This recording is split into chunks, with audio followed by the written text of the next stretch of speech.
It's your turn.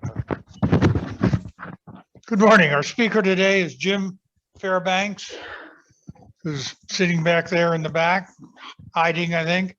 He's currently a member of the Missoula County Tax Appeal Board.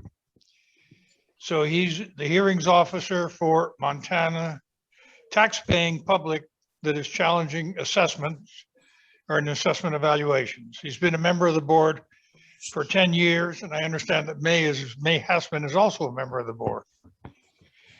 And that's how we got Jim here. Prior to that, he was a manager responsible for real estate and personal property appraisers, drafters, auditors, and administrative personnel in the administration of tax laws and policies of the Department of Revenue for the state of Montana.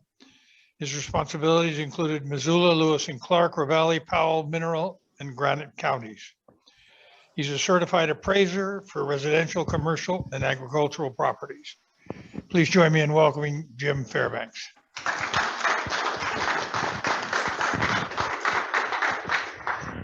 Well, we'll get flipped up here and oops, there we go. I recognize that old face.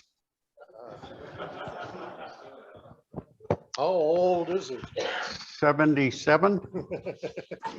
Yeah, probably a that's bad right. idea. Yeah, No bar. down there. Okay. And let's see, you have a pocket, so I we do can have just a put it pocket. right in there. Okay. Good girl. As I met several of you when we were speaking earlier, recognized a lot of names, and I'm thinking, where do I know that person from? And is my fly zipped? Because I do forget things.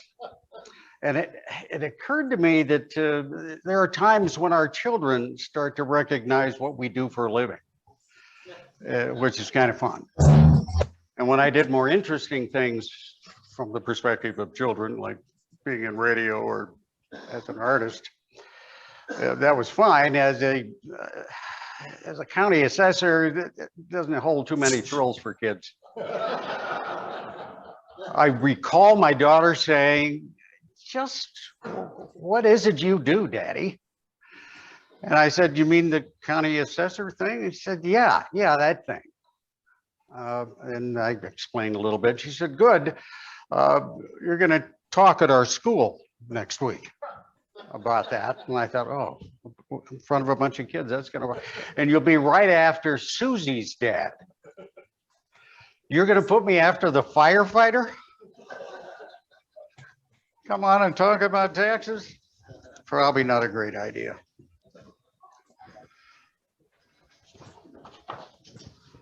Now to my ad libs.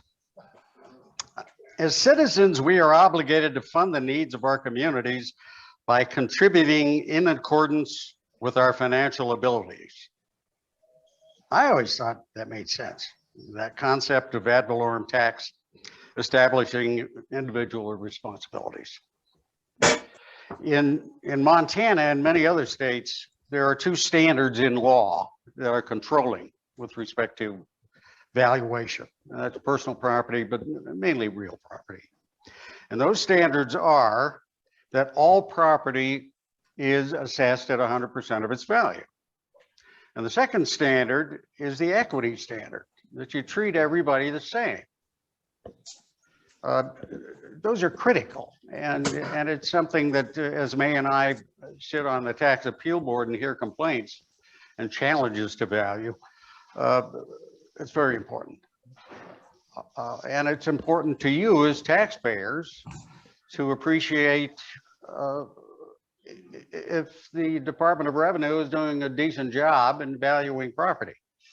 And if they aren't doing a decent job, you have an opportunity to challenge that value. First, by within 30 days of receipt of your assessment notice, which came out several weeks ago, but I think they started the clock again on the 9th, and you have 30 days to go to the Department of Revenue and say, I don't think it's worth 600,000. I think it's worth 540, and here are the reasons why. If you're satisfied with the response you get, you're done. If you're not satisfied, then you can appeal to the tax appeal board. They have a hearing, you were sworn in, you provide evidence, the Department of Revenue counters with the why of what they did, and we render a decision. You don't like that decision, there's a state tax appeal board. Now called the Montana Tax Appeal Board because they were offended by the letters STAB. I always kind of like stab. I always thought that worked. I think my favorite comment has always been, the only fair tax is a tax somebody else pays. Everybody's looking for an advantage. A little background on how this process works, how this valuation process works, is that all land, we used to be on cycles.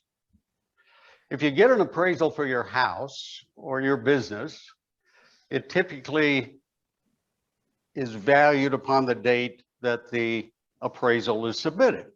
There are exceptions. You may want to backdate an appraisal to address certain business transactions from years past. But typically, you turn in an appraisal and it's based on that day. If you're doing it for tax purposes and appraising the entire state, which the Department of Revenue does, then you establish a date and then gather market information specific to that date. So that if somebody builds a new house, it's valued the same way as a house had it been built 3 years ago. So we went from 6-year appraisal cycles now down to 2-year appraisal cycles. I was always an advocate for annual appraisal. It's important that any taxpayer receive a valuation that makes sense to them. And if everything is at a percentage of market value, then you never know if you're being treated fairly. If the aggregate is 50% of value and you're at 30%, but somebody else is 60%, there's a disadvantage. And the only way to resolve that is to have everything at 100% of market value. I was an appraiser in Monterey County, California. And back in the mid-70s, there was a petition circulating called Proposition 13. And that was the people's initiative to limit property taxation. And most of us saw the writing on the wall, most of us appraisers, that we weren't going to be appraising property anymore. And that's what happened. In 1978, California Proposition 13 passed. And the basic part of this law was that tax may not exceed 1% of the market value. And inflation cannot exceed 2% a year. So at that time, I owned a house that was appraised in the 1976 reappraisal at $75,000, I think, a little 2-bedroom house in Pacific Grove. So had I stayed in that house, I would be paying 1% or $750. Even though my ability to maybe contribute more to my community would be enhanced in later years as the job situation got better for me, I would still only pay $750. That house has sold several times, most recently over $1 million. So somebody else, a younger person obviously, had to get a loan and had to position themselves to afford $1 million house, and the tax on that $1 million house would be $10,000. Isn't that the way it works out? Somewhere. So I'd be paying $750 if I stayed there. The most recent person pays 10 grand. This bill has been challenged. This law has been challenged, this proposition. On multiple occasions, the California Supreme Court has denied it every time. But equity is out the window, and market value is out the window. But they live with it, and it's popular in the minds of people because they think maybe I'm one of those people that is being advantaged here. The only fair tax is the tax somebody else pays. So I thought, wow, if I'm not going to have a job here anymore, maybe we move back to Missoula. I'll do that, the same thing there, which I did.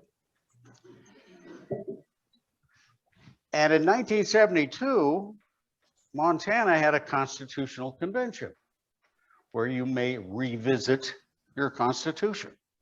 Really a classy idea. We get to vote on that once every 10 years. We've only had it once, but we've had multiple votes, 80, 90, 2000. So we voted no on revisiting the Constitution. It's kind of an interesting concept. One of the things they discussed and changed was property tax, and it was a big change. Property tax was controlled by each county. An elected roll officer, as they call them, was the county assessor. And by whatever manner they determined to be appropriate, they appraised all property in the county. Certainly not on a regular basis. And most certainly not total reappraisals, except Missoula County in the 60s, late 50s, and in the mid 60s, hired a firm that came through and appraised the whole county. And they came through like locusts and generated a piece of paper for each property in the county, and then went on to someplace else. One of the things they did, I noticed years later, they eliminated all of the actual year bills of all of these houses and buildings. That was just gone. That is a controlling number. How old a piece of property is pretty important. We lost all of that. And I had to spend 6 months probably trying to make the best estimate possible on when all of the houses in the county were built, because somebody threw it all away.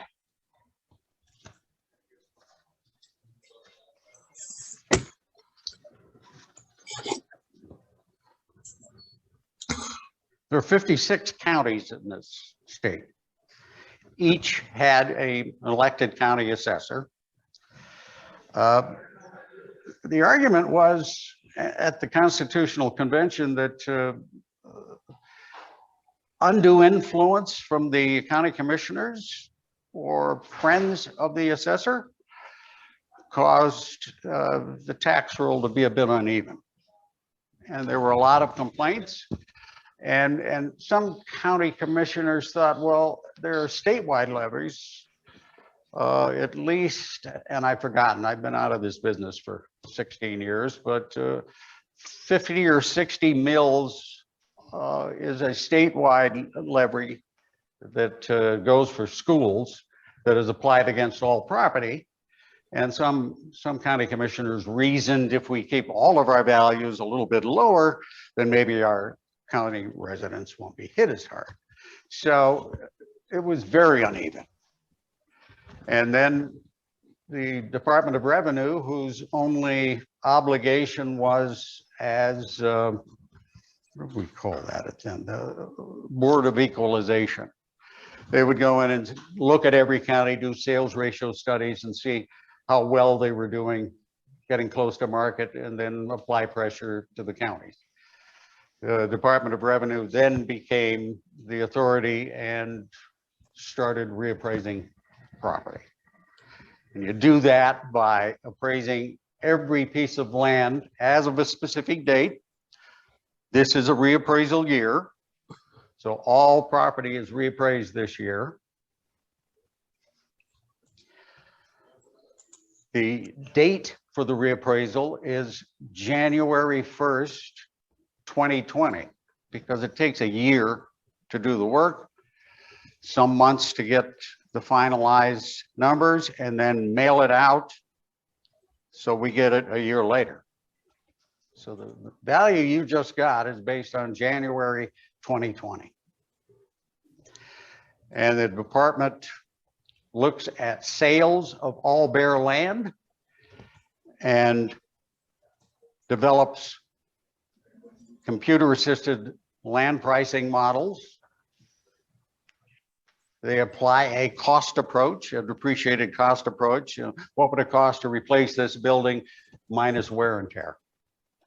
They add that to the land value. In the case of residential buildings, they'll look at up to 5 comparable properties, kind of like we're used to with banks.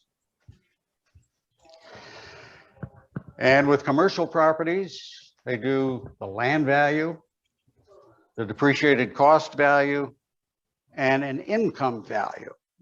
The income approach to value is based on the concept that if I'm going to buy a piece of income property, I want to know how much it earns and how much have people been paying for this money, this income.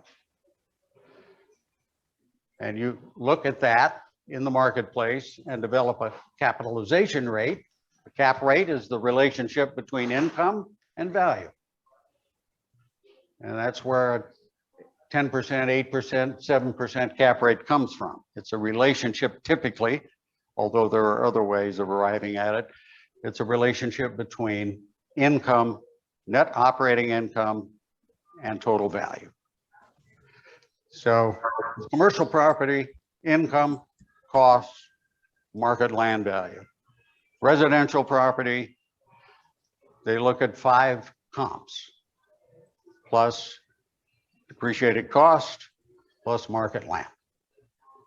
So when you get that assessment notice, you may be concerned that it jumped dramatically, but is it a number that you think does not represent market value? And if it doesn't, then your first stop is at the local Department of Revenue office. Have it explained to you. You don't like it, you come to our board.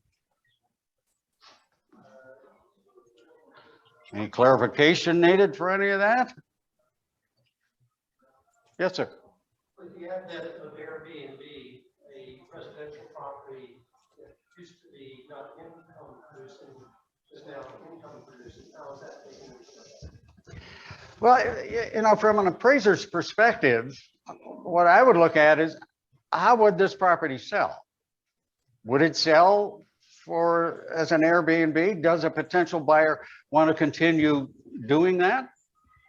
And if you think, and if they have altered this property so that it can only be a rental property, then you would have to take a look at the income generated on the Airbnb. I don't know that our local office or any office has generated models to measure this, because I think when that house sells, potential buyers may just want to live in it. Yeah. Why is income even considered? Because it's an income tax as income tax. Why is it part of the property tax law? I wouldn't say that the income is being taxed. The income is being used to determine the value of the property. So if the Department of Revenue, I catch myself doing that, saying we, I haven't been there in 16 years. I suppose you do the same.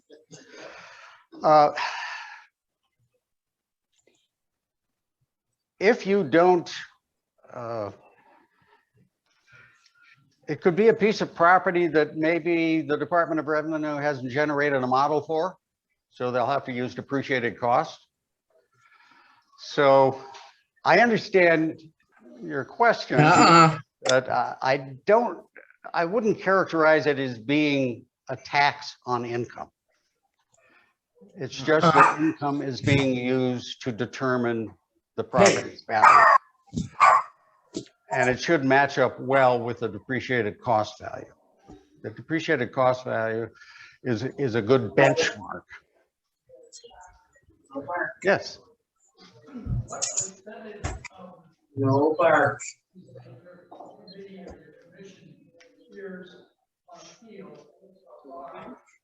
Lay down. Good. No bark. Bark. No, we had a right. And the question was, what percentage of all of the appeals are successful, shall we say, and result in any kind of a change? We had an inquiry a few weeks ago. Appreciate that we're volunteers on this board. And we have a secretary who is paid, but it's not a full-time job. And so there's just the 5 of us, and 3 of us sit in on each appeal, and we rotate out. So we've never tracked that. If I were to guess, and it has to be a guess, I'd say it's almost 50-50. Would you disagree with that, May? I think we say no as often as we say yes. And our hope is that after having gone through this process as a taxpayer, and you sit and listen, and because it's a stressful situation for you, a taxpayer, to come in to a room, be sworn in, be questioned. That's not a fun day for folks. And it's our hope that you will get an explanation and have an understanding, irrespective if it goes your way or not. That's our hope. Yeah, Jim. I recall, and that's pivotal because I don't usually recall No. things I have the last 10 years, but I recall somewhere in the last 10 years receiving some kind of a notice with the tax assessment that they were going to start an approach toward taxing me based on the full amount of the property value. Up until that point, it had been some percentage or something. Do you recall something like that in the last 10 years? Or did I dream that? No, you didn't dream that. And I don't know if I can repeat that question.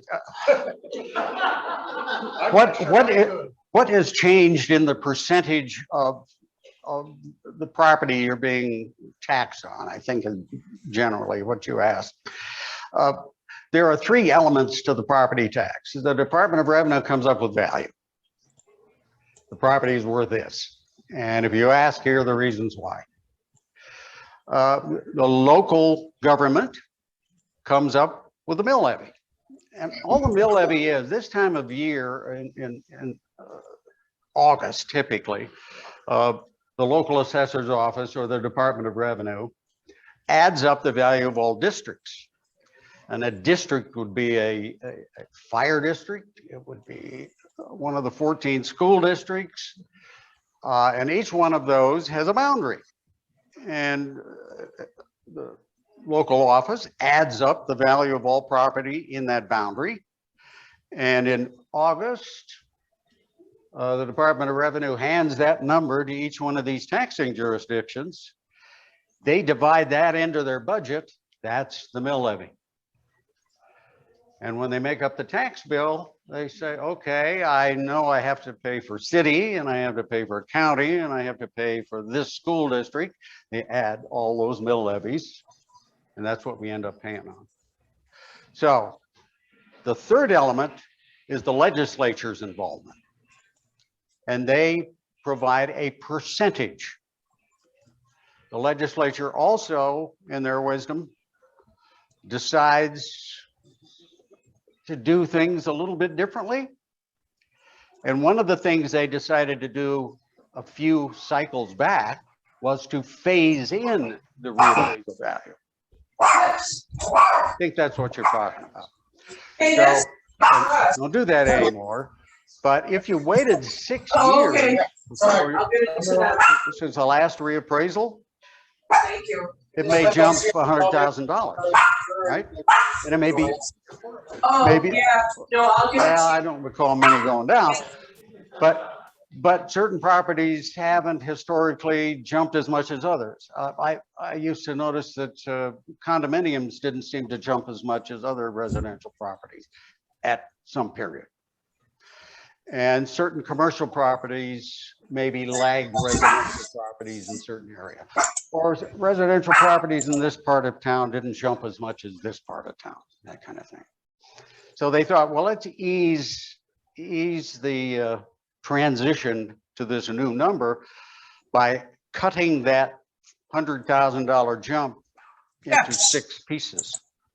And the first year you'll get 1/6, 2/6, 3/6, 4/6. That became very complicated and fraught with opportunity for error. Now that they're doing it every 2 years, there's really not the need. The big jump isn't occurring like it used to. And so they moved on to other ways to manipulate the process. Not every state does it that way. I would hazard to say that most states, it's value times rate, not value times class times rate, which is Montana. Yeah. Clarification question. I looked at protesting taxes 1 year. It was my understanding you can only protest the amount of the increase of your tax, not your tax, just the increase. Is that a fact? No. And the question was, you could only, can you only challenge the increase in value? I think maybe what you might be thinking about is when we challenge the value of property, there may not be a hearing before it's time to pay taxes. Okay. So you challenge it in August, but you don't have your hearing until late December and you've already had to pay your taxes. You're advised when you pay your taxes to pay a portion that you are challenging under protest. So if you were only challenging the 20% of the value of property, you pay that 20% under protest. That goes into a fund so that when a board like ours renders a decision, there's money set aside to refund you. But no, you can challenge 100% of the value and make an argument, any alternative argument you want. Yeah. Are you saying that with a significant increase in value of real estate, that the basis of the tax goes up, but is the actual percentage reduced to be about the same? Or are you just building up a huge surplus to spend someplace else? And the question was, when there's a big jump in taxes, is that set aside into a fund, a slush fund of any kind? Is that generally what you're asking? Yeah, well, why do they, if the value is increased, why would not the amount of tax, percentage of the tax be reduced to give, in essence, the same amount of income plus inflation? Yeah, and that's a legitimate argument, and you're correct. Taxation is a mathematical exercise. When I said that in August, Department of Revenue turns over the values to all the taxing jurisdictions, they budget based upon their needs, not what they think will happen with appraisal. So if they need $3 million to run their school district, that's what they ask for. And they take their value, divide it into the 3 millions, and it says, here's our mill levy. So if after a reappraisal, the entire county goes, or the entire district goes up 10%, chances are the mill levy goes down 10%, because they're still only asking for 3 million. Unless we have voted another gymnasium in, or said, yeah, let's buy more land over here. So there are reasons for taxes to go up. They're always creeping up. There's taxation, there's an insidious nature to taxation, which is, this is Montana is a anti-sales tax state. It's like a legacy anti-sales tax. Like, it would be hard to pass sales tax here because it's been turned down so many times, even though you probably make a reason to argue it makes sense for a lot of situations. But it's just another tax. It's another thing I gotta watch, right? No. And I recall years past when because there are caps in place, and I don't know what they are right now because I've been out of the business for a while. But you cannot increase your budget willy-nilly. I think it's 5%. It used to be 5% was the maximum your district could get more than the previous year. And you had to make a reasoned argument for that 5%. So it's not as if you can say, let's just double it this year. It's not happening. So there are controls over it. And hopefully, you're not paying any more than you should in the prior year, although we seem to. And I would argue that that's mainly because most of the government budget is personnel. People make more money every year, every 2 years. People get raises. Northwestern Energy wants more money to heat the buildings. The biggest employer in this town, I don't know what you would guess, but it's the school districts.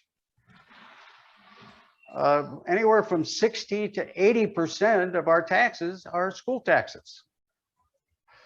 But if you've got a $4,000 tax bill and 80% of that is, $3,200, you couldn't, you'd be hard pressed to educate a kid for $3,200, I would think, per year.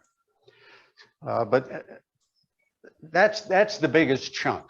It goes to school districts, the biggest.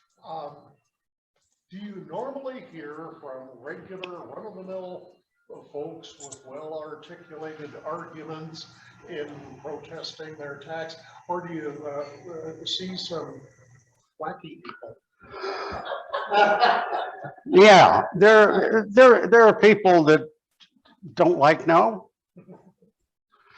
and they know they're right, and eventually they get a piece of paper saying no. But they can keep going. Some people keep spending, and some people stay mad. Reminds me of one of my ex-fathers-in-law. That's a crummy job. Crummy job. Oh, you're leaving? Well, I plan to be home next week.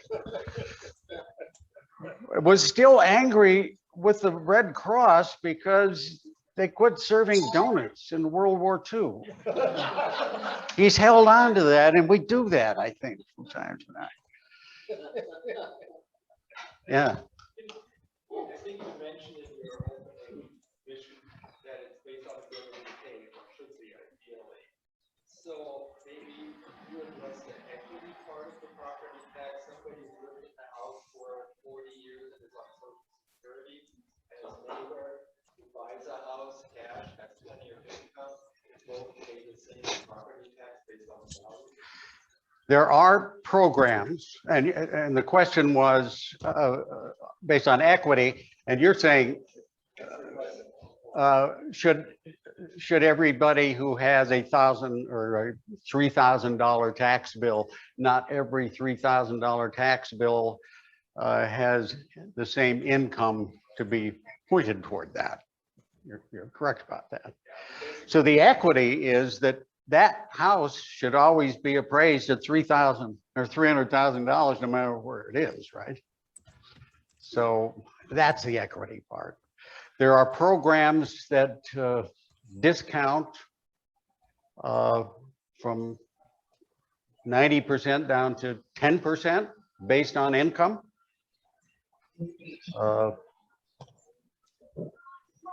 I recall situations in years past where people might be on, might own a lake property that's been in the family for years, that used to just have a nominal value, but now is very valuable. And the argument was always made from these people that you can't do this, we can't afford this. But you're asking everybody else to support your ability to stay there. Is that fair? So if property goes up and you find you control or own a piece of property that has a very high value, maybe you sell it, maybe you manage it in a way that makes income flow to it. But I think it's improper to suggest that everybody else pay to allow you to stay there, because that's what it would be, a subsidy. Basically, driving lower income people out of quickly appreciate cities like Jacksonville, for instance, etc. I mean, you're losing your workforce that cannot afford to pay those taxes. You're exactly right. Yeah, I don't know what the answer is. I was watching John Oliver on Sunday night HBO. He was talking about mortgage rates, I think. And he said, for everybody under 40 years old, we're talking about your parents who own their home. You're never going to own a home. So you're going to have to go talk to them about it. It's awful what young people face right now. And there is no easy answer. Land value in this county is exceedingly high for Montana, and it always has been. I think only recently has Bozeman maybe exceeded our land values, but Missoula was always very high. And nobody's going to spend $150,000 on a lot to put a $60,000 house on it to make a piece of property available to first-time buyers. So this problem is being attacked by a lot of different people, I guess. I don't know with what success, but it's a serious problem. Yes. I thought a solution when I was on the East Coast of Italy, a wonderful architectural creation called a tomb. Anybody ever heard of a tomb? For those who haven't, these are buildings that are built on levels of rocks, no ground or anything between, just build it flat rocks. And when the word comes out, the tax man is coming, you take it all apart, and then they don't have anything to build it. That's how they took care of that. That was a long time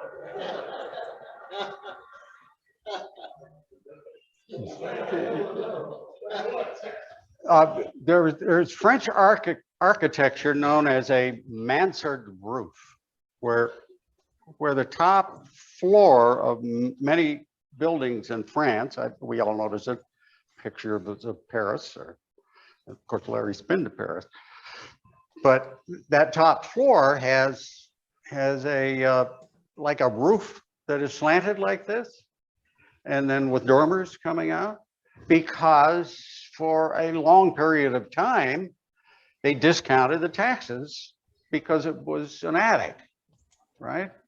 So there are anomalies like that all over the world where somebody, and they do it here in Montana. The legislature has done, for instance, lake property. Lake property has always been the focus of the legislature. How do we make it easier for people to hold on to their lake property? And one of the things they did was, if the value of the land exceeds the value of the improvement, then the land is discounted to equal that. That was in place for years. Again, equity out the window, 100% of market value out the window. Those two standards that keep looking at. Is there a chance we could ever return to the day when taxes are based on the number of windows in your house? Only if the number of windows in your house were proven to actually represent market value. Yeah.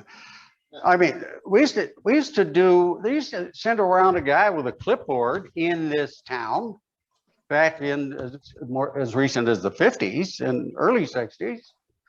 And he would say, Jim, I see you got a new couch. How much you pay for that? I got a TV. Wow, that's a nice TV. Would count personal property.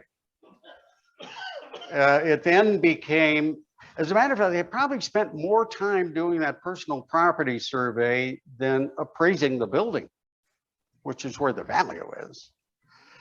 And then that changed to a percentage of the, well, let's just do a percentage, then we can lay off all those guys with the clipboards. So we don't have to keep paying for something that is generally only, 5% of the value of the property, that kind of thing. So a lot of weird things come and go. Yeah. Jim, as we all know, we're in a mayor electoral time for the mayor of Missoula. And I hear the newest candidates saying we're going to lower taxes. But what I'm hearing you say is, probably not going to happen. Can't happen. So I don't believe that. Right. Everybody, that's exactly what I would say if I was running for office, right? What would you like to hear? Oh, I'll tell you that. Yeah, the lowering of taxes, there are a lot of services people like. And there isn't a person in this room that wouldn't be an advocate for increasing the salary of somebody who teaches school, right? Everybody supports that.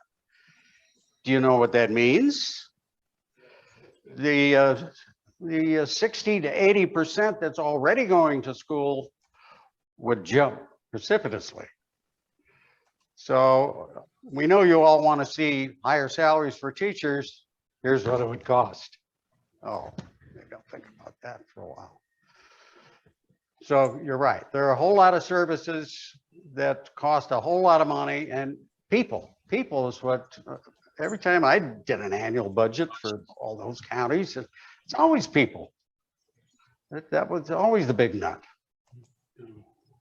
Yeah. I just want to mention, you mentioned Prop 13. California used to have the top 100. They still have a good one, but for people thinking when I was in high school, it was top in the nation. Now it's down to 47 out of all the states. Wow. Prop 13 lowered the amount of money going to schools. Yep. And so, Californians have a lovely relationship with Prop 13, depending on whether you're retired or whether you're working, right? If you're retired, you love it. If you're working and you want to buy a house, that's your share, you hate it. So recently there was a proposition on ballot to alter it. And I'm wondering, how do you convince people to pay more taxes? Understand that what they get from the state is something that values everybody. If everyone gets educated well, the state prospers. even though taxes go up. Yeah. How do you convince people to pay more taxes? Actually, there are good examples in Missoula, the library or the athletic field by the port. Very expensive. That was a question, will you pay more? Missoula said, yes, we will. So I think it's a perception of value, what I'm getting for my taxes. Yep. Everything is perception. And the studies I've done over the years, when people ask, looking at other states, Montana is not a high tax state. It's not even in the top 10, unless things have changed in the last 16 years. But it's not surprising that people can be convinced that it is a high tax state because we keep talking about it. And maybe that's become one of the little lies that we're paying, that our property taxes are way too high. Because everyone in the room would like to see them lower, right? Why not? Are they too high? Don't know. I would say no.